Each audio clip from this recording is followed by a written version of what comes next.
Hi everyone, welcome to Geneso IT Trainings. My name is Sagar.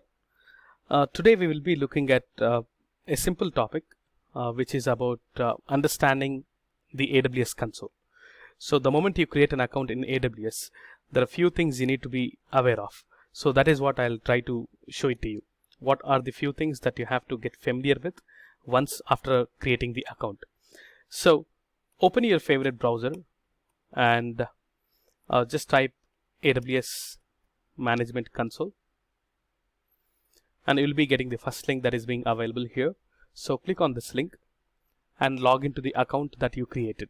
So, and you'll be landing up on this page, and click on the sign into the console. Once you click on it, it will take you to the page where you can log in. So this is the root user where you have to log in as a root user. And I'll be talking about IAM user once we start the course of the AWS, what exactly it is all about. So here, as a root user, give your email ID. This is my email ID, my personal account that I use for, to work on some of the services of the AWS. And click on the next.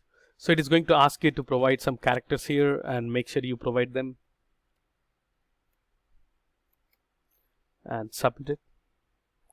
And click on the password, type the password.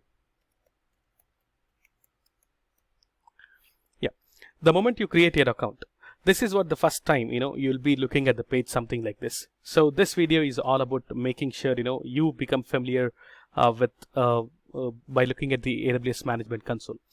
So one of the most important thing the moment you log into your console is you need to observe one of the options that is being available here called as services. So observe this one here on the top left hand side corner. So there is a drop down available, and what Amazon provides is multiple services. They're providing us a lot of services for us. So that's what AWS is called as Amazon Web Services. So we have multiple services that AWS is going to provide. The moment you click on the drop down, you'll be able to see what all services that AWS is trying to provide us. Probably whenever you're looking at the first time, you may not be aware of what these services are all about, but slowly once you start using AWS, you will become much more familiar with some of the services that you'll be learning in my course or over a period of time that you'll be learning here. So these are some of the here you'll be able to see recently visited ones. So we have recently visited ones like EC2s, Elastic Container Services, Route 53s. These are some of the services.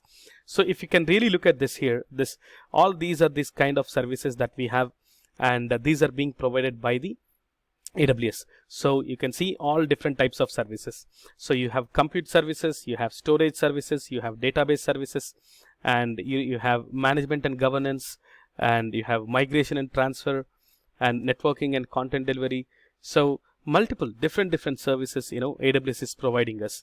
So that is the reason AWS is so popular. They have the kind of services that they provide, and it would be huge, like they'll be useful like anything. So these are some of the services that you need to be you'll be learning in the future, and you'll be learning in my course as well. So these are some of the services we have, and one of the most important service that people use to launch a Linux server is called as compute services, which is EC2, Elastic Cloud Computing. It is called as EC2. So here you will be able to navigate from one service to another service. Suppose imagine you would like to go into one service called as EC2.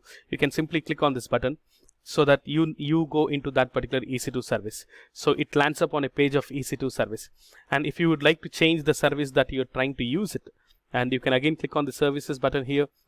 See, this is the this is the EC2 services page that is going to be appearing the moment you click on it. And if you would like to navigate to different service, so let's look at the storage service here. So I would like to go into the storage service S3. So I'll click on it, and I'll go into the storage service of S3. S3 is one of the storage service that AWS is going to provide us. So this is a brief understanding the first time whenever you start using AWS account. So this is what you got to be aware of. Okay, AWS provides us the services, and these services will be available here, and where you can make use of them. Apart from this, the next important thing that you got to be aware of is, see, look at this particular section, and this is your account name. This is my name, my account name, which is being appearing here. If I click on this, I'll be able to see my account, and I have a unique number here, which is my account ID, So you'll be using this account ID in the future sessions. It's important. So just have an understanding. Okay, you have an account with your name, and the account ID is this one. This is a unique ID that is going to be provided by the AWS for every single account. So this is one thing very important. So left hand side we have services, towards right hand side under your name you have your account ID.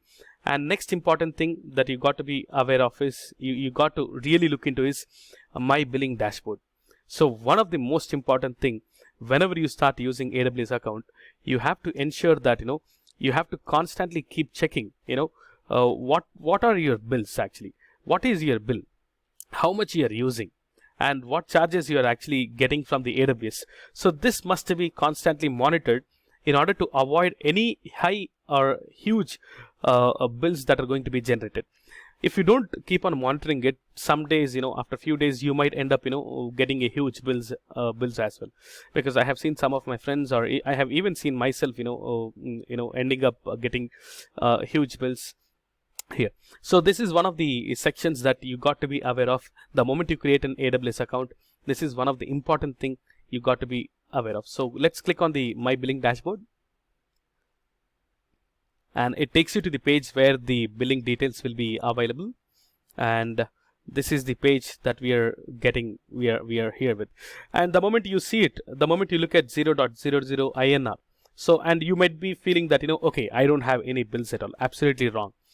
This particular amount that is being visible here is for the current month to date balance for May 2021. So this is for the May 2021 bill. So for the month of May, I do not have any bill, any amount at all. It doesn't mean that by looking at 0, you can't simply come to a conclusion saying that okay, I do not have any bills, I don't have to pay any bills at all. But this is only for the month of May. What if you're using for the first time, you'll be seeing something like this.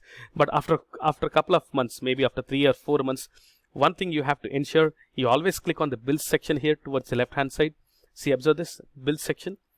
You click on this, and here you'll be able to see the date, and which is nothing but a May here, May 2021.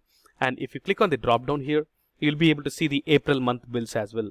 So if I click on my April month bill, see, look at this, I have $9.54. So in Indian rupees, it is 713 rupees. I have a bill that I'm supposed to pay. So if I'm not, by looking at simply like 00, I need to understand it is the month of May bill.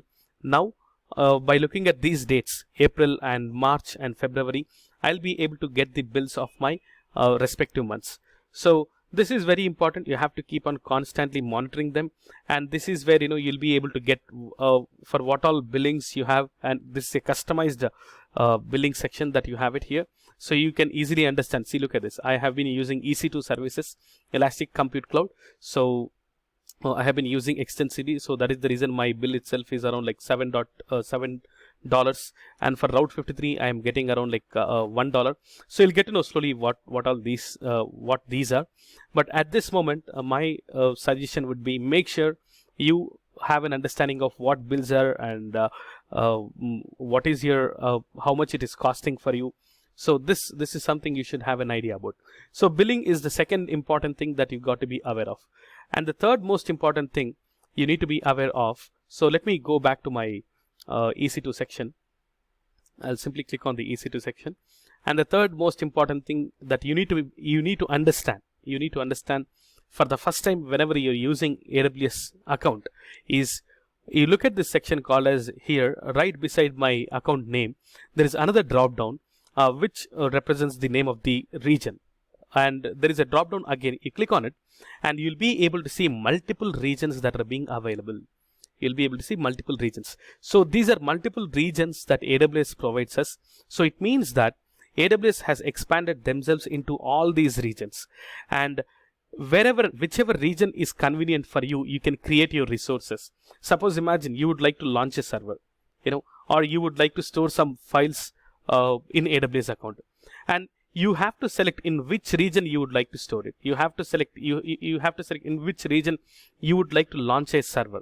So these are nothing but the regions that you can select. Whichever region you're comfortable with, you can select it. Suppose you are living in India, you can go with Mumbai region because your server is in India itself, and you can easily access the Mumbai region server. That's one of the use cases. And apart from that, one of the most important thing you got to be aware is the services that you use in one region will not be reflected in another region.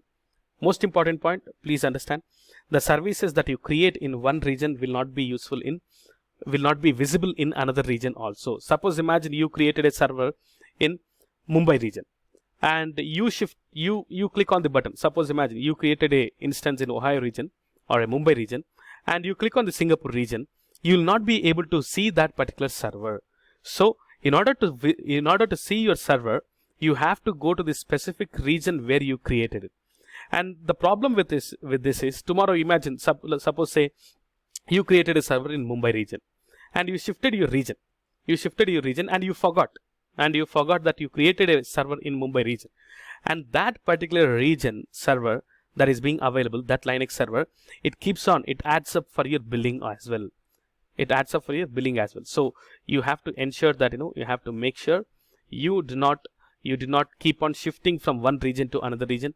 Make sure it is a good practice to work on a specific region until or unless you have a specific requirement to work on a different region. Please do not keep on shifting from one region to another region. Stick to one region, utilize the services of AWS, and ensure that you're making an effective usage of AWS. So these are the three important things you got to be aware, and you have to become familiar with AWS. One is, look at the services here. These are all the services that AWS is going to provide us. And second one, this is your account name, and under the account name, look at your account ID, and make sure you keep on checking your billing dashboard as well. That's the second one. And third one, you have to stick to a specific region. Please do not navigate from one region to another region. I think I made it very clear. If you're a beginner and if you're using AWS for the first time, I think this would be a useful information for you, I believe. That's all for this video. Thank you so much for listening, and I would request everyone to subscribe my channel. Thank you.